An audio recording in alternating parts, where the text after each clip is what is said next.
Hindi tinanggap si Jesus sa Nazaret.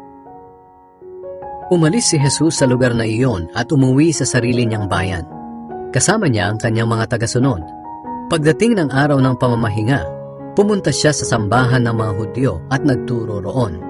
Nagtaka ang maraming taong nakikinig sa kanya. Sinabi nila, "Saan kaya niya nakuha ang karunungang iyan? At ano ang karunungang ito na ibinigay sa kanya? Paano siya nakagagawa ng mga himala? Hindi ba't siya ang karpinterong anak ni Maria at kapatid ni Santiago, Jose, Judas at Simon? Hindi ba't ang mga kapatid niyang babae ay dito rin nakatira sa atin?" At hindi siya pinaniwalaan. Sinabi ni Jesus sa kanila, "Ang isang propeta ay ginagalang kahit saan, maliban sa kanyang sariling bayan at mga kamag-anak at mga kasambahay." Yan ang dahilan kung bakit hindi siya nakagawa ng mga himala roon, maliban sa ilang may sakit na pinatungan niya ng kamay at pinagaling. Nagtaka siya sa kawalan nila ng pananampalataya sa kanya. Sinugo ni Jesus ang 12 apostol. Nilibot ni Jesus ang mga kanayunan at nangaral sa mga tao. Tinawag niya ang 12 apostol at sinugo sila ng dala-dalawa. Binigyan niya sila ng kapangyarihang magpalayas ng masasamang espiritu. At ibiniling niya sa kanila, "Huwag kayong magdala ng anuman sa inyong paglalakbay kahit pagkain, pera o bag, maliban sa isang tungkod.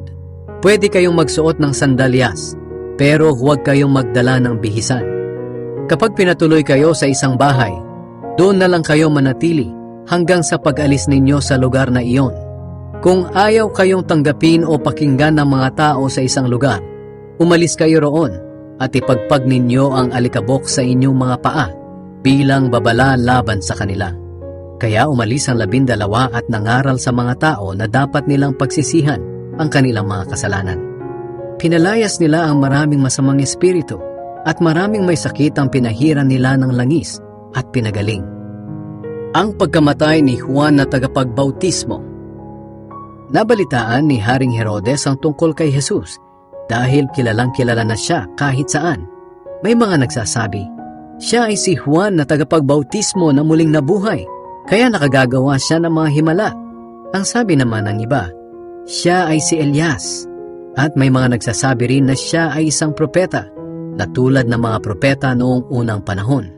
Pero nang mabalitaan ni Herodes ang mga sinabing iyon ng mga tao, sinabi niyang, "Muling nabuhay si Juan na pinapugutan ko ng ulo."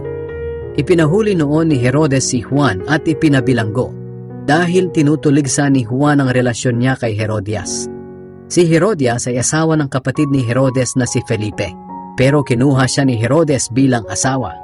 Laging sinasabihan ni Juan si Herodes na hindi tama na kunin niya ang asawa ng kanyang kapatid. Kaya nagkimkim ng galit si Herodias kay Juan at gusto niya itong ipapatay. Pero hindi niya magawa dahil ayaw pumayag ni Herodes. Takot si Herodes kay Juan dahil alam niyang matuwid at mabuting tao si Juan. Kaya ipinagtatanggol niya ito. Kahit nababagabag siya sa mga sinasabi ni Juan, gustong-gusto pa rin niyang makinig dito. Pero sa wakas ay dumating din ang pagkakataong hinihintay ni Herodias. Kaarawan noon ni Herodes at nagdaos siya ng malaking handaan. Inimbitan niya ang mga opisyal ng Galilea, mga commander ng mga sundalong Romano, at iba pang mga kilalang tao roon. Nang oras na ng kasiyahan, pumasok ang anak na babae ni Herodias at nagsayaw. Labis na nasiyahan si Herodes at ang mga bisita niya. Kaya sinabi ni Herodes sa dalaga, "Humingi ka sa akin ng kahit anong gusto mo at ibibigay ko." At sumumpa pa siya na ibibigay niya sa dalaga kahit ang kalahati pa ng kanyang kaharian. Lumabas muna ang dalaga at tinanong ang kanyang ina kung ano ang hihilingin niya. Sinabihan siya ng kanyang ina na hingin ang ulo ni Juan na tagapagbautismo. Kaya dali-daling bumalik ang dalaga sa hari at sinabi, "Gusto ko pong ibigay ninyo sa akin ngayon din ang ulo ni Juan na tagapagbautismo na nakalagay sa isang bandehado." Labis itong ikinalungkot ng hari. Pero dahil nangako siya sa harap ng mga bisita niya, hindi siya makatanggi sa dalaga. Kaya pinapunta niya agad sa bilangguan ang isang sundalo upang dalhin sa kanya ang ulo ni Juan. Pumunta ang sundalo sa bilangguan at pinugutan ng ulo si Juan.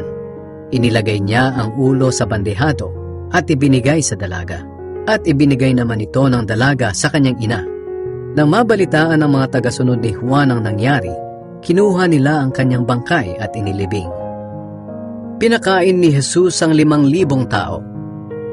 Bumalik ang mga apostol na inutusan ni Jesus na mangaral at ikinuwento nila sa kanya ang lahat ng ginawa at ipinangaral nila.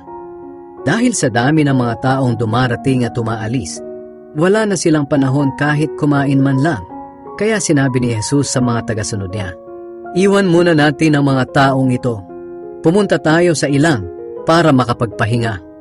Kaya sumakay sila sa isang bangka at pumunta sa isang ilang. Pero marami ang nakakita at nakakilala sa kanila noong umalis sila.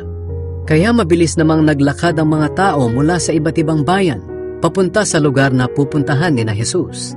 At nauna pa silang dumating doon. Kaya nang bumaba si Jesus sa bangka, nakita niya ang napakaraming tao. Naawa siya sa kanila dahil para silang mga tupa na walang pastol. Kaya tinuruan niya sila ng maraming bagay. Nang dapit hapon na, lumapit kay Jesus ang mga tagasunod niya at sinabi, "Nasa ilang po tayo at malapit ng gumabi. Paalisin niyo na po ang mga tao nang makapunta sila sa mga karatig nayon at bukid para makabili ng pagkain." Pero sinabi ni Jesus sa kanila, "Kayo ang magpakain sa kanila." Sumagot sila, "Aabutin po ng 8 buwang sahod ang gagastusin para sa kanila. Bibili po ba kami ng ganoong halaga ng tinapay para ipakain sa kanila?" Tinanong sila ni Jesus, "Ilan ba ang dala ninyong tinapay?" "Sige, tingnan nga ninyo." Tiningnan nga nila at sinabi kay Jesus, "Mayroon po tayong 5 tinapay at 2 isda." Pagkatapos, inutusan ni Jesus ang kanyang mga alagad na paupuin ng grupo-grupo ang mga tao sa damuhan. Kaya umupo nga sila ng grupo-grupo, tig-100 at tig-50 bawat grupo.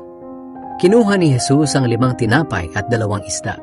Tumingala siya sa langit at nagpasalamat sa Diyos.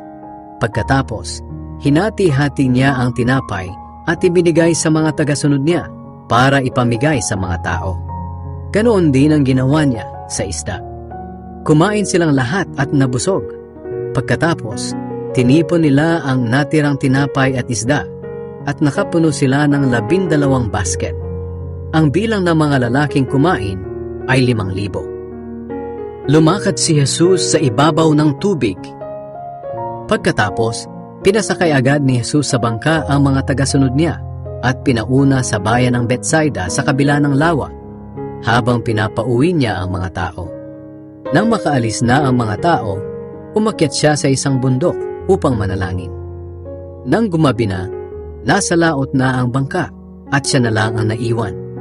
Nakita niyang hirap sa pagsagwa ng mga tagasunod niya dahil salungat sila sa hangin. Nang madaling araw na, sumunod sa kanila si Jesus na naglalakad sa ibabaw ng tubig. Lalampasan na lang sana niya sila, pero nakita siya ng mga tagasunod niya na lumalakad sa ibabaw ng tubig. Natakot sila at nagsigawan dahil akala nila ay multo siya. Pero nagsalita agad si Jesus, "Ako ito, huwag kayong matakot. Lakasan ninyo ang inyong loob." Sumakay siya sa bangka at biglang tumigil ang malakas na hangin. Namangha sila ng husto dahil hindi pa rin sila nakakaunawa kahit nakita na nila ang himalang ginawa ni Jesus sa tinapay. Ayaw nilang maniwala dahil matigas ang puso nila. Pinagaling ni Jesus ang mga may sakit sa Genesaret. Nang makatawid na sila sa lawa, dumating sila sa Genesaret at doon nila idinaong ang bangka. Pagbaba nila, nakilala agad si Jesus ng mga tao roon. Kaya nagmamadaling pumunta ang mga tao sa mga karatig lugar. Inilagay sa mga higaan ng mga may sakit at dinala kay Jesus saan man nila mabalitaang naroon siya. Kahit saan siya pumunta, sa nayon, sa bayan o sa kabukiran, dinadala ng mga tao ang mga may sakit sa kanila sa mga lugar na pinagtitipunan ng mga tao. Nagmamakaawa sila kay Jesus na kung maaari ay pahipuin niya ang mga may sakit kahit man lang sa laylayan ng kanyang damit.